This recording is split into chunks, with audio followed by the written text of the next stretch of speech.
Welcome back to another edition of the Gabagools Podcast, episode 38. I'm your host, Jeff. With me today, as always, Disco Mystic Dan. How we feeling? I like that. I like the disco in there. Feeling good. Feeling right. Feeling light, and feeling bright. We'll go with that one. About 50 degrees out there today. Meteorologist Dan coming at you. We got some sun, which is always beautiful, as we like to say on the Gabagools pod. And yeah, beautiful day to have off. Took the pooch for a walk and did a load of clothes, and now we're just chilling. I did laundry as well today. Went on a little short walk around, a little windy today, but overall, good day so far. I would be remiss for not saying, because it's episode 38, I'm going to, the best I can before we get too high up in number, I'm going to mention some players and then we'll just go back and we'll just, do it. But since we're in episode 38, some baseball players, since basketball, oddly enough, and then football, 38 was a terrible number apparently because no one big, but some key ones that I picked out is for 38, Jason Bay, who was a rookie of the Oh, year in 2004. And oddly enough, I didn't know this, but he had a 24.8 career WAR. Jason Bay was a solid Good. player back in the day. I remember him from Pittsburgh. I think he Yep, was a Pirate that's for where a he had while, it. and Pittsburgh was obviously always bad when he was over there. But he was one I of their only know. guys, and he was good, man. Yeah, 222 homers, 754 RBIs, so that's impressive. Next guy was a big World Series guy, if you recall, Kurt Schilling. Oh, Kurt, he was man. He's one of those guys that kind of he said some stuff, Yeah, but he had some pretty good numbers. Regular season were pretty good, but it's the postseason that he's really remembered for most. yeah. I wish I would have done the postseason because him and Andy Pettit were like the two guys that I always thought of, at least growing up. If you had a playoff series, those were the two guys you wanted on the bump. Kurt Schilling, 216 wins, career 346 ERA. And that's going through the steroid era, if you think about it. That guy pitched for a long time. Three-time World Series champion. One of the big ones that I always remember, besides the Bloody Sock 2004 one, which we'll touch on in a minute, but is the 2001 Diamondbacks where they took out the Yankees. I Yankees, yeah. recall. Yeah, so he won. He was a co MVP with Randy Johnson that time, and he also won six All Star games. And he was an MVP. Or yeah, no, he was not an MVP, just an NLCS MVP. But question to you: have you watched that Red Sox documentary? No, I haven't, but I've been meaning to. That the one where they were down 3-0 to the Yankees and they came back and went to the World Series and all that. Yeah, Yeah, I have not seen that, but I have been meaning to. I've been jonesing for it, so I might actually watch that later. you should. I highly recommend it. I think I binged it in one day. But excellent flick. I mean, I was always a fan of that team just because it kind of gave me hope from like the Sox during that time. Kind of funny to hear like how they really did. Because I forgot because we were kind of young during that too. But like they did Nomar kind of dirty during that time too. Just based off of like he gave everything for that team, and then they pretty much were like, "Hey, Nomar, you can get out of here." And I think they traded him to the Cubs for like I forgot who, but initially he was supposed to go. Him and like Manny were supposed to go to the White Sox, believe it or not. I've heard some rumors over the years of trades that were supposed to happen or ended up not happening at the last minute. But we ended up getting Nomar. When I say me, I mean the Cubs, and he was good. He wasn't like he was with the Red Sox though when he won a couple batting titles and he was like on top of the world. I think he got hurt. I think he just like struggled to stay on the field. But speaking of your Cubbies, last but not least, the final 38 that is relevant. Your guy, the Big Z, Carlos Zambrano. Oh boy. Okay. You know what? I forgot some of these numbers. These were all very good, by the way. So I'm gonna go ahead and give you a round of applause there. That was great. Jason Thank Bay was great. I was like, holy shit, we're starting with Jason Bay. These are good. Yeah, yeah. Big Z though, man, he was He was like my guy back in the day. I was a big Zambrano fan. Obviously, he was a bit of a head case, but he was so freaking good. It's a shame, it didn't happen back in the day when we had Pryor and Wood, and I think Zambrano was just coming up around that time as well. But he was he was great, man. He came up really young. I kept thinking this was a guy, if he kept pitching and kept going and was healthy, could get to like 3,000 strikeouts. He was a big strikeout guy for a while. He had some injuries towards the end, but I think he was out of baseball right around 30 or so, or maybe a little after. I mean, he was also, you talk about a pitcher who could hit. He was a great hitter, switch hitter, man. He was unreal. I'm glad you brought that up because so like looking through, I had on Baseball Reference they kind of leave like, okay, this person won a World Series, this person had this accomplishment. Zambrano won a freaking Silver Slugger award, and not just one of them. Pretty sure he won like two or three of them. Like that was like, yeah, 3-time Silver Slugger, which is just wild to think about. Yeah, so he pitched from 2001 through 2012, and he finished up with the Marlins.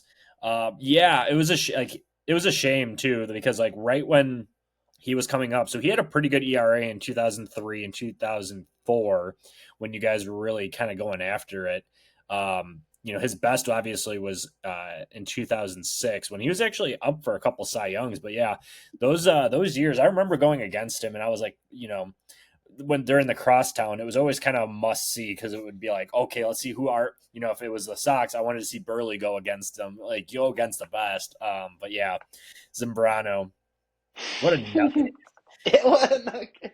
What a nutcase. Well, I'm glad we got to shoot him out. Maybe one day we'll get him on the podcast. Maybe one day. One can only dream, right? Yeah, just sit there, constantly as he was walking off the mound. Yeah, good times.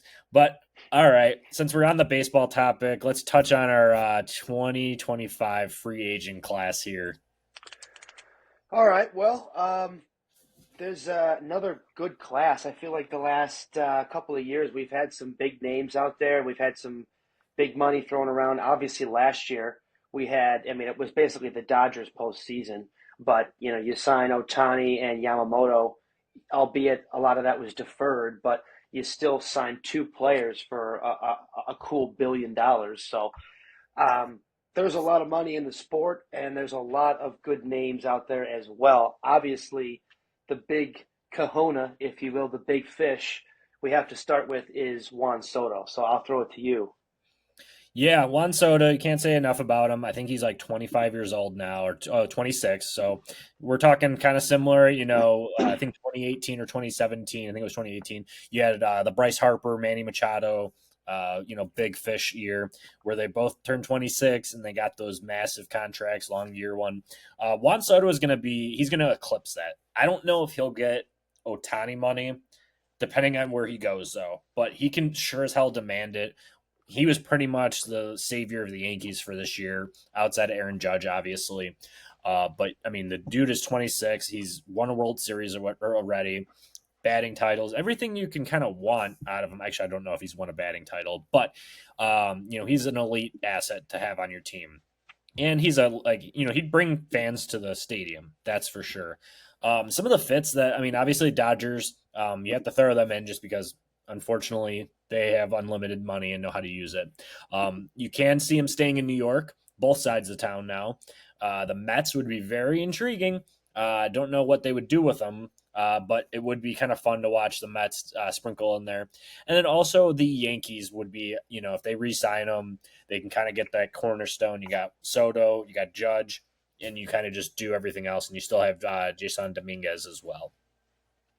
Yeah, I think when you look at Soto, he's going to be asking for, like you said, Ohtani money. That's the rumor. So if he is, you got to be realistic. Obviously he's not going to be able to go to every club. You got to limit him to some of the biggest. And God, I hope the Dodgers don't get him. If they do, it's not even worth watching baseball. It's bad enough right now where it's a struggle. We talked on it before, but yeah, we'll see. We'll see where he ends up. Who do you think he's going to land with?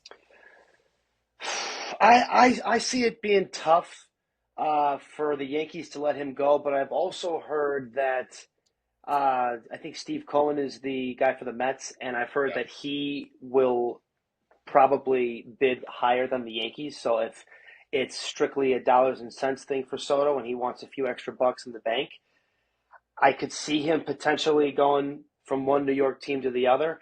I just don't see him leaving New York, to be honest with you. I mean, he had 1 year as a Yankee. He hits 40 something homers this year. I think that was a career high for him. So, you know, you project that out if he stays healthy the next at least 10 years, if not more, forget about it.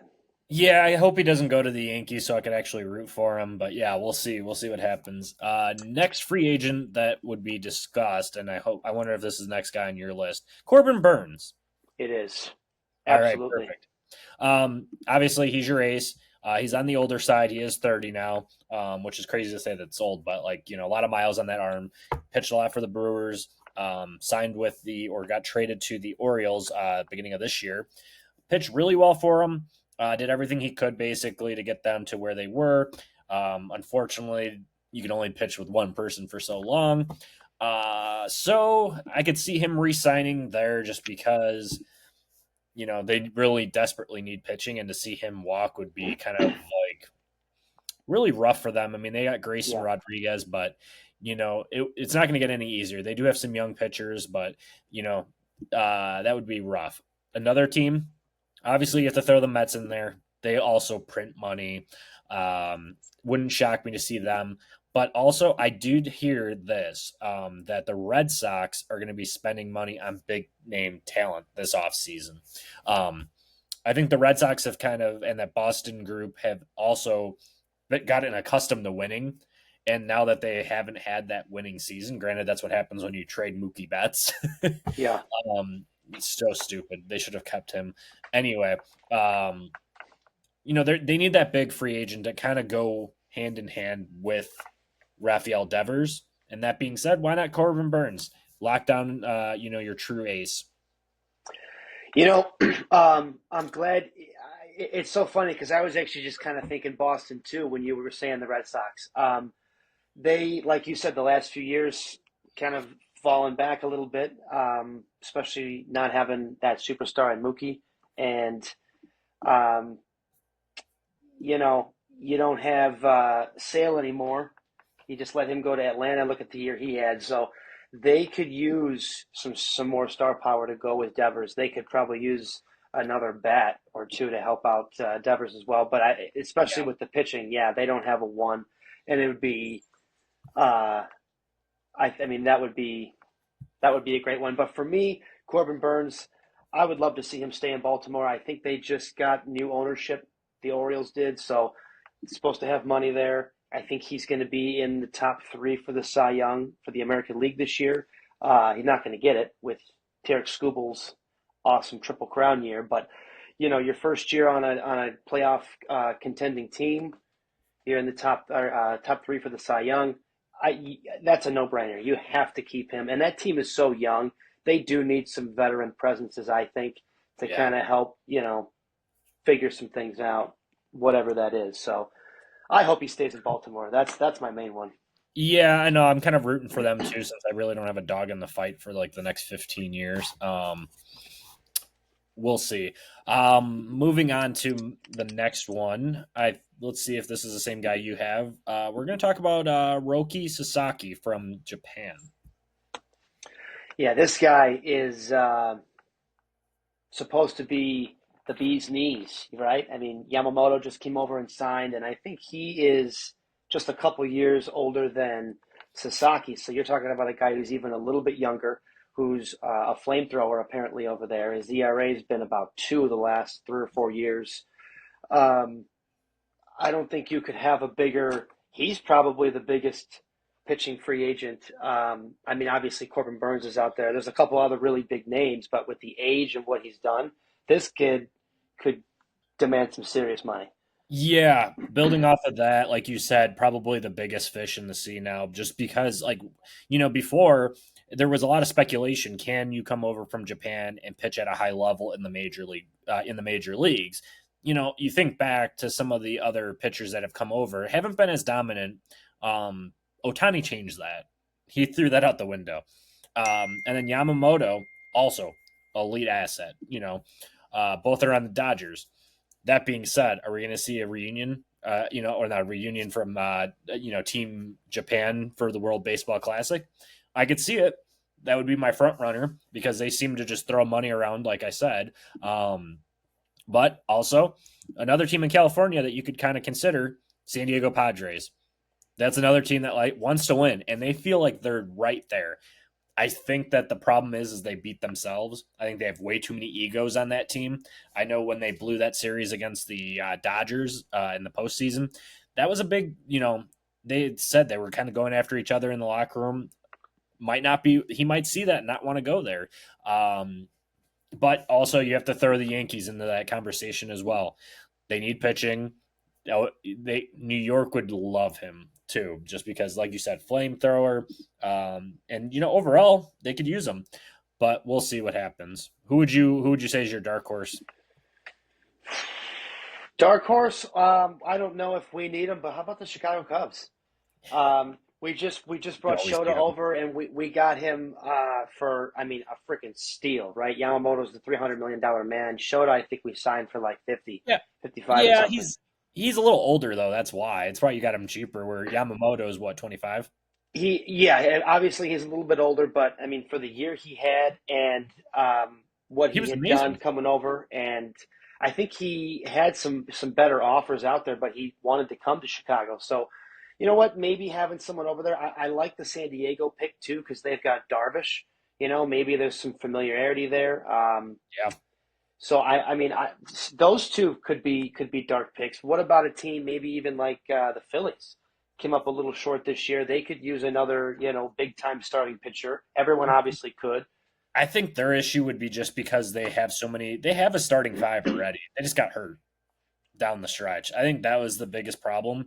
And they just signed, I'm pretty sure they either signed Wheeler, no, they signed Nola for like 7 more years. So I think when pitching, I mean, that would be a nice one to see, but I would count them out. But I would also, I'd actually agree with you with the Cubs. If the Cubs wanted to really make a splash, I think they're going to look more on the bat side, to be honest with you. I think I they're going to, hope they do, but yeah.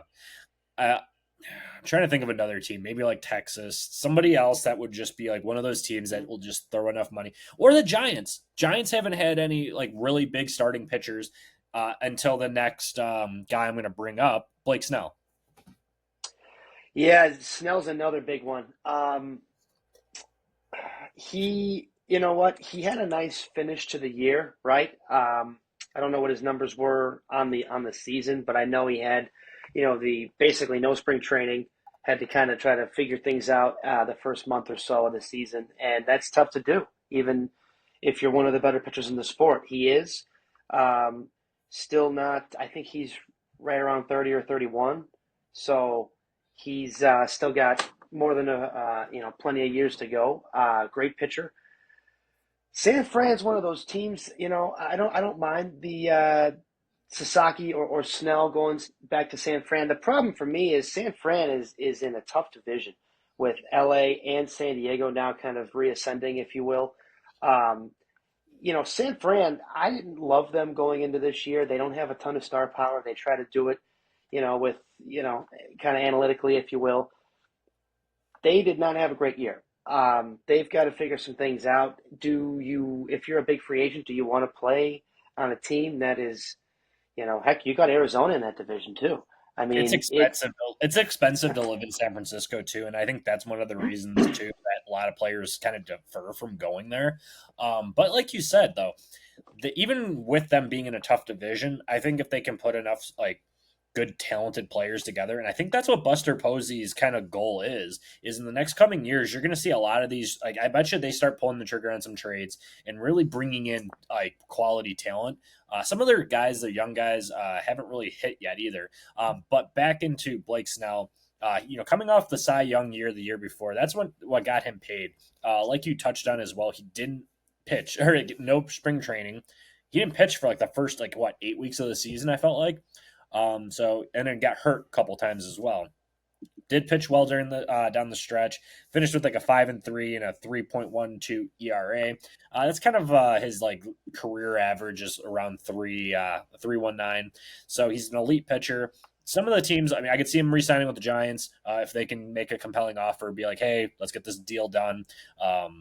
There, I could also see him staying in that division and going back to the Padres as well. Though, once again, another team that needs pitching is right there on the cusp. If they have that pitching, does that put them over the top with the Dodgers? I don't think anymore. If they keep Flaherty, Glasnow is back, Otani, Yamamoto, you're naming too many pitchers already with the Dodgers. If you want a better chance to win, maybe the Rangers. The Rangers were just a year away. Like, they won the World Series in 23. So it's like, what are you going to do here? Go get pitching. That was their biggest heartache this year, was the pitching, and the guys that they kind of brought in just didn't do anything. Scherzer aged out. They lost out on Verlander. They need to replace that guy and go get another ace or two and see what you can win in that division that's very open. I mean, I think Houston has always been that team, and they still will be with Kyle Tucker. But, I would definitely throw the Rangers in that fit as well. Yeah, I like the Mets potentially to go out and add someone to go up there with Senga, 1-2 with him. The Mets had quite the year this year. I think Manaea is a free agent as well, and he ended up pitching pretty well. So the Mets have a few things to figure out, and they're going to be in on some of the top free agents. So we'll see if they land one of the big guys. But Snell can pitch in some of the bigger markets. I don't know what the Mets think they need, but I'm sure you could always use an extra starting pitcher, and Cohen's going to spend money. So, absolutely. Next on the list, and we'll just touch on a couple more here right before we switch over to football. But Alex Bregman, turning 31. He was a number 2 overall pick. Why he wears a number 2. Played his whole career with Houston Astros, won some World Series, been a focal point in that team. I don't see him re-signing with them. To be completely honest with you, I think they love Altuve way more. They kind of proved it by the contract they extended him to, and they've also let Correa walk. Kind of crazy to think about. Some of these guys that you thought would have been really the cornerstones forever, long after Altuve left, they're all gone. And Correa really hasn't stayed healthy with Minnesota, and kind of caused a lot of drama in his free agency. But you throw Bregman in there. My honest pick for Bregman is either Seattle and say, hey, I'm going to stick it to Houston, or he's going to the Red Sox. Red Sox need that star, and you might be like, oh, well, they got Raffy Devers at third base. Move him to second base. I think he's athletic enough because he had the years playing shortstop. I don't think he would have much of a problem doing that, and you move Trevor Story back to short.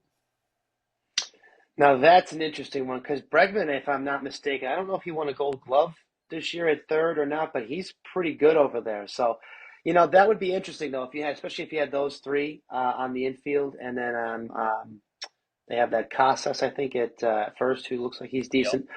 That would be interesting. I actually had Seattle on my list as well. I also have the Cubs and potentially Texas.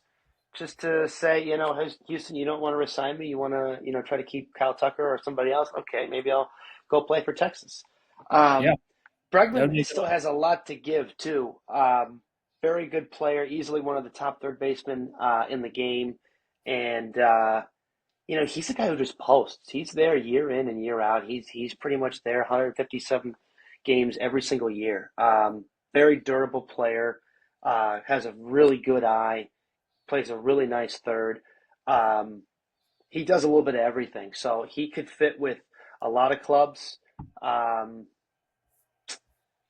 Also maybe even a dark horse. I've heard that St. Louis maybe wants to try to trade Arenado. Maybe they try to bring in Bregman, who's a few years younger. I don't know. Yeah, I mean that would be just.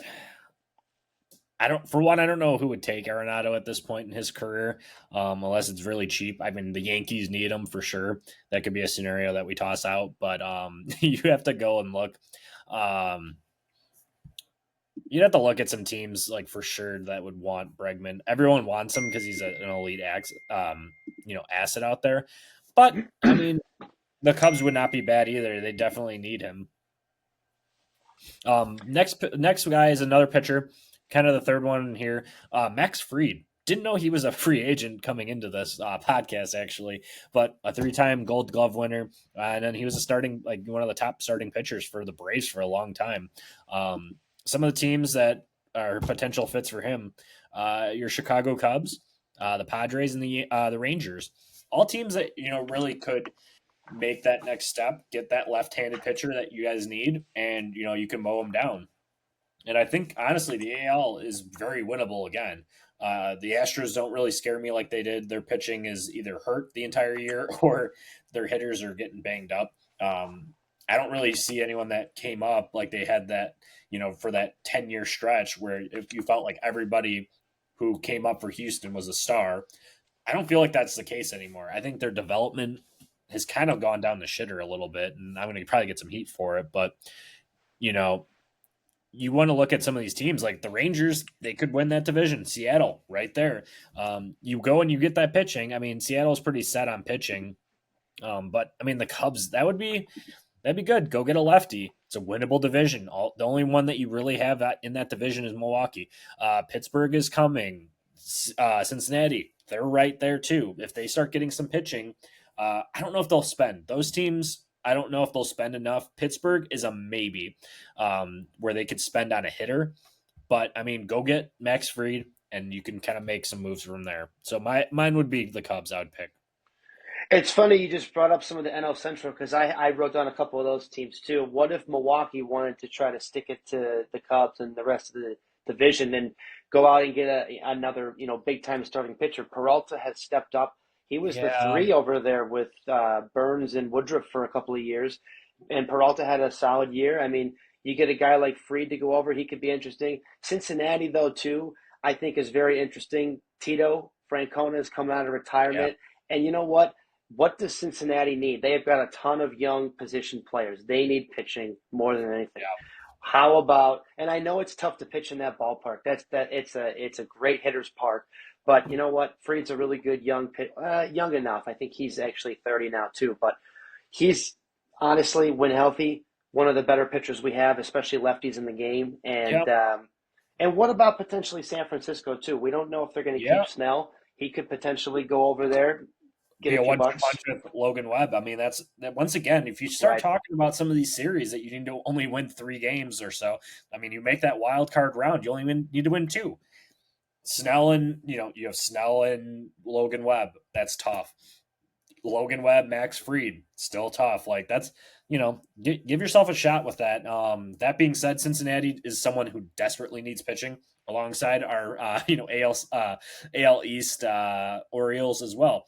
Could I see him bounce and go join the Red Sox with Lucas Giolito since they pitched in high school together? That's another possibility.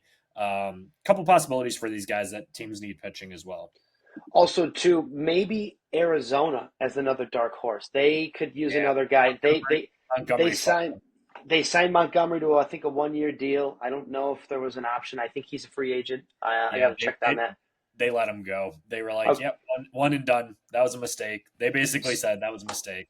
So you know what? I mean, they could use another guy. And how about Arizona? Yeah, that'd be nice too. I like Chase Field. It's kind of fun to be at, see it. Um, let's see here.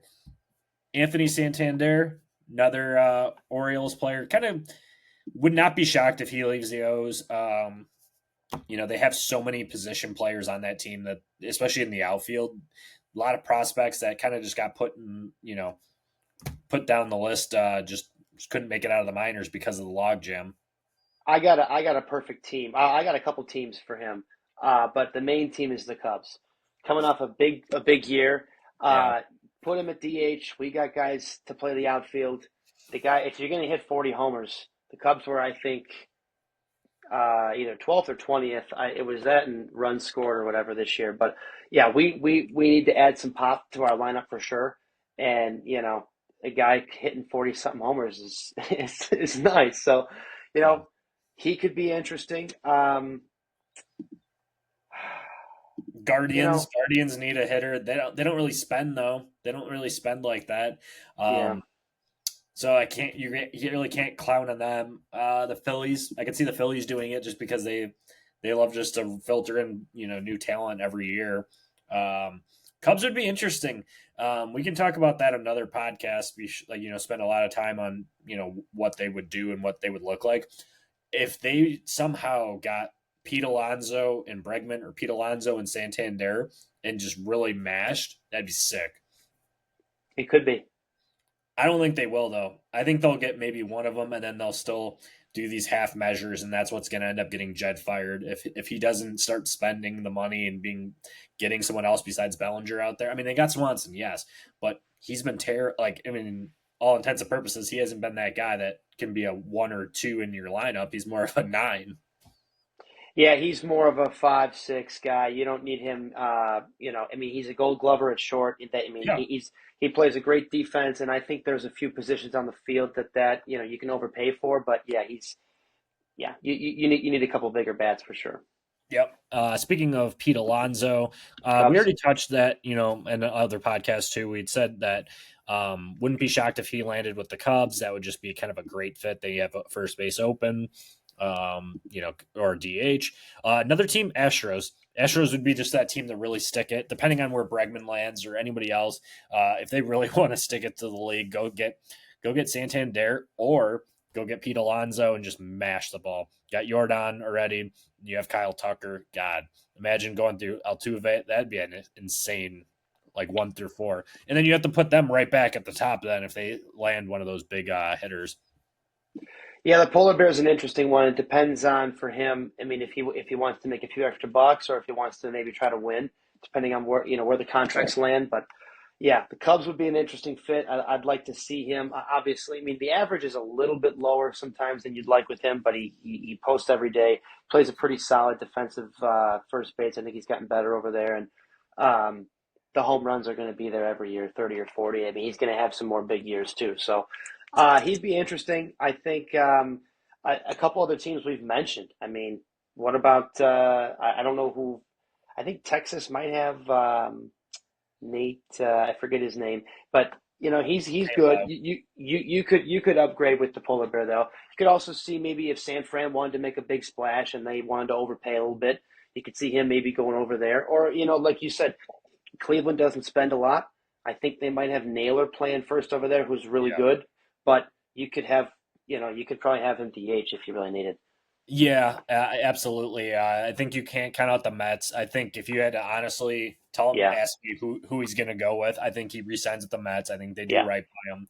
Or he goes to the Yankees and says, screw it. I'm staying in New York, but I'm going to the other side of town because they have that hole open in first base Oh now. boy, how about that? I mean, and I love Rizzo and Schwarber are my boys, but that would be quite the nice little upgrade. Yeah. Next guy, kind of a guy that you guys got to see a lot of with the Brewers, Willie Adames might get. He might be the really biggest free agent signing this offseason because he quietly had one of the greatest seasons too. Let me Yeah. see if I have it off the top of my head, but some of the teams I could see him going to is the Dodgers, obviously. Giants, you can't count him out there. And the Yankees too. I think that would be just like an odd team that you could throw in there that would sign him just because he had 32 home runs this year. They could use that at short. And I don't really know if they have anybody else at shortstop right now that would be even worth it. What about Boston? You got Trevor Story, but you know what? Maybe you overload and I don't know. Maybe you have one of those guys DH. Yeah. Adamas had a monster year though. He you're right. Quietly, I think he was 30 plus and 112 or something. So I mean, good for him. He definitely. I kept looking at Milwaukee's offense. I'm like, God, like how are they scoring runs this year? You know what I mean? I know Wilson had a nice year, and I think Yelich was healthy for the most part. And Churio ended up doing some stuff I think towards the end of the year. But you look up, you're like, who the hell's doing everything? Well, Willie Adamas, obviously. Yeah, absolutely.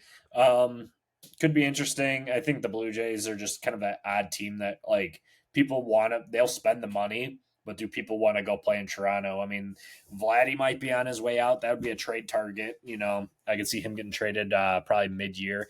Bichette, they already said that they want to keep building around him, but um, yeah, we'll see.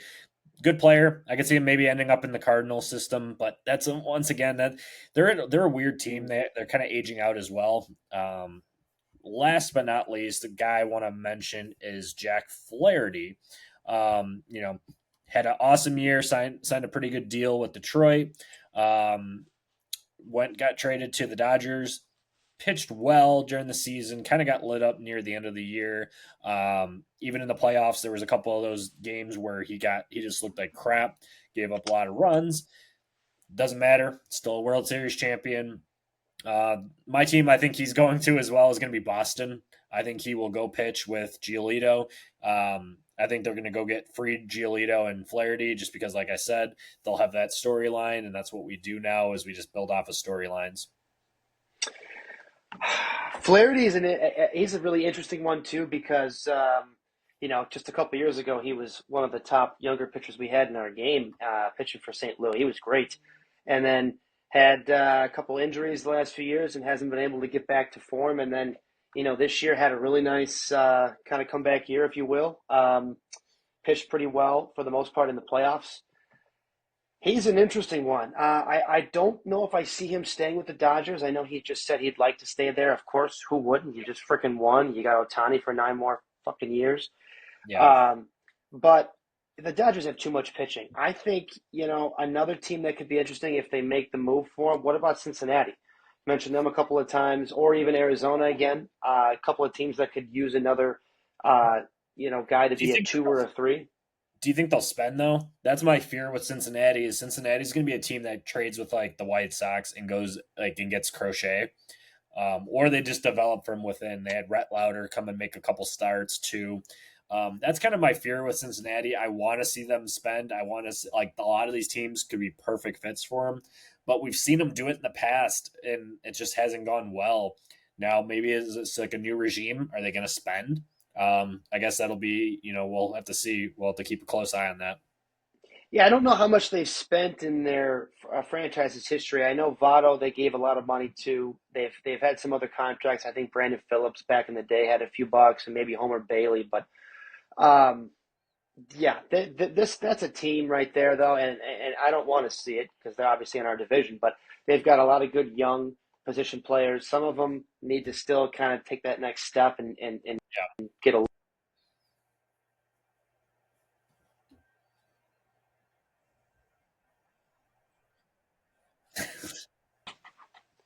Dan getting a Heyman. call. Oh, Yeah, okay. but you look at some of these teams and you think, man, like they've got the offense, or they should have the offense. If you add, a couple of these pitchers, Hunter Green, you know what? He needs to figure some things out. The guy can throw 100. He's got good stuff. They've got a couple other young pitchers over there that are pretty solid. Um, you go out and make a big splash or two, though, especially, for these teams that have good offenses. You get some pitching in there. Their closer, Alexis Diaz, is solid. I think he had a decent enough year this year. Um, yeah, Cincinnati. I mean, Pittsburgh. Pittsburgh. They don't really spend any money. It'll be interesting to see what they do with They have Skeens if they don't lock him up. they have enough pitching in Pittsburgh. I think it's more the opposite now. They need to get the hitting Yeah. going, so we'll see with that. They might move some of their pitching, to be honest with you. Same with Cincinnati. All right, so we will cut off the podcast right here. We'll come back for part two. We'll record right after this. We'll do the NFL part. So stay tuned.